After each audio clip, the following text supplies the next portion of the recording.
నమస్తే అండి. ఈ వీడియోలో మనం ఎక్కువగా యూజ్ చేసే సాఫ్ ఫంగిసైడ్ గురించి మాట్లాడుకుందాం. అసలు సాఫ్ ఫంగిసైడ్ ఎందుకు యూజ్ చేయాలి? ఎలా యూజ్ చేయాలి? ఎంత క్వాంటిటీలో యూజ్ చేయాలి? ఏ ఏ మొక్కలకి యూజ్ చేయాలి అనేది మనం ఈ వీడియోలో తెలుసుకుందాం. అసలు సాఫ్ ఫంగిసైడ్ ఎందుకు యూజ్ చేయాలి? అసలు సాఫ్ ఫంగిసైడ్ అంటే ఏంటి అనేది ఇప్పుడు మనం తెలుసుకుందామండి. ముందుగా సాఫ్ ఫంగిసైడ్‌లో మనకి కాంపోనెంట్స్ అనేవి 2 రకాలుగా ఉంటాయండి. మొదటిదొచ్చేసి మనము ఇప్పుడు తెలుసుకుందాం. మొదటిదొచ్చేసి కార్బన్ డయాక్సైడ్ అంటారండి. ఇది 12% ఉంటుంది.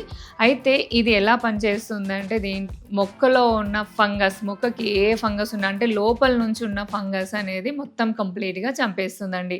అయితే ఈ మెథడ్‌ని మనం ఇంకొక పేరుతో కూడా పిలుస్తూ ఉంటారు. దీనిని సిస్టమాటిక్ మెథడ్ అని కూడా అంటూ ఉంటారు. ఇప్పుడు సెకండ్ వన్ ఏంటో తెలుసుకుందాం. దీనిని మ్యాంకోజిబ్ అంటారండి. ఇది 63% ఉంటుంది. అయితే ఇది మొక్కల యొక్క లీవ్స్ పైన ఒక ప్రొటెక్టర్ లాగా పనిచేస్తుంది. అంటే కవచం లాగా పనిచేస్తుందండి. ఎలాంటి ఫంగస్ కూడా మొక్క లోపలికి పోకుండా ఆపేస్తుంది. అయితే ఈ మెథడ్‌ని ఇంకొక పేరుతో కూడా పిలుస్తారండి.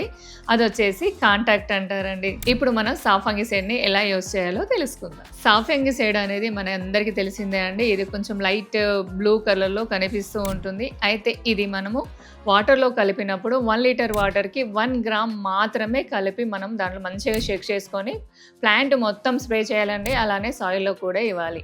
సెకండ్ వన్ వచ్చేసి మనము సాయిల్ మిక్స్ ప్రిపేర్ చేసినప్పుడు కూడా 1 టీ స్పూను మనం ఆ సాయిల్ మిక్స్‌లో అంటే మనం మొక్కలకి సాయిల్ మిక్స్ కలుపుతూ ఉంటాం కదా, అందులో 1 టీ స్పూన్ వేసేసుకొని మంచిగా కలపండి. దీని వలన మనకి ఫంగస్ రాదండి. అలానే మనము స్టెమ్స్ కట్ చేస్తూ ఉంటాం. అంటే మొక్కలకి పెద్దగైన స్టెమ్స్ కానివ్వండి, అలానే ప్రతి మొక్కకు కూడా మనము ట్రిమ్ చేస్తూ ఉంటాం. ఆ ట్రిమ్ చేసిన దగ్గర కూడా మనం ఒక పేస్ట్ లాగా చేసేసి అక్కడ మనం అప్లై చేయాలండి. దానివల్ల కూడా మనకి ఫంగస్ రాదు. అయితే చాలామంది ఏం చేస్తూ ఉంటారు, ఒక్కొక్కసారి మన ఇంట్లో ఫంగిసైడ్స్ ఏవి లేనప్పుడు అలానే సాయిల్ మిక్స్ కలిపేసుకొని మొక్కను పెట్టేస్తూ ఉంటాము. అప్పుడు మనకి మొక్క చనిపోయే అవకాశం ఉంటుంది. అయితే అలా చనిపోకుండా మనం ఏం చేయాలంటే ఏదైతే పాట్లో మనం మొక్కను పెడతామో ఆ పాట్లో ఉన్న మట్టిలో సాఫ్ ఫంగిసైడ్ కలిపేసుకొని ఆ మట్టిలో కలిసేటట్టు కలిపేయండి. కలిపిన తర్వాత వాటరింగ్ చేయండి. కానీ ఇక్కడ ఒక విషయం గుర్తుపెట్టుకోవాలండి, మీరు సాఫ్ ఫంగిసైడ్ ఇచ్చాక ఓవర్ వాటరింగ్ చేయొద్దండి.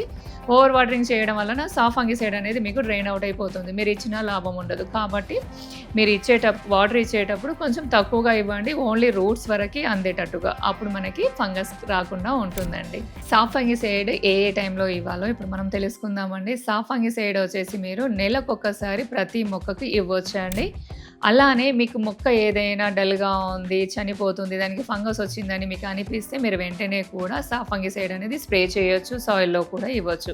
అయితే సాఫ్ ఫంగిసైడ్ గురించి మనం ఇన్ని విషయాలు మాట్లాడుకున్నాం కదండీ. ఎలా అనిపించిందో ఒక్కసారి కామెంట్ చేయండి. అలానే మన ప్రీవియస్ వీడియోస్ ఒక్కసారి చెక్ చేయండి. మీకు నచ్చితే సబ్స్క్రైబ్ చేసుకోండి. మరొక మంచి వీడియోతో కలుస్తానండి. బాయ్ అండి.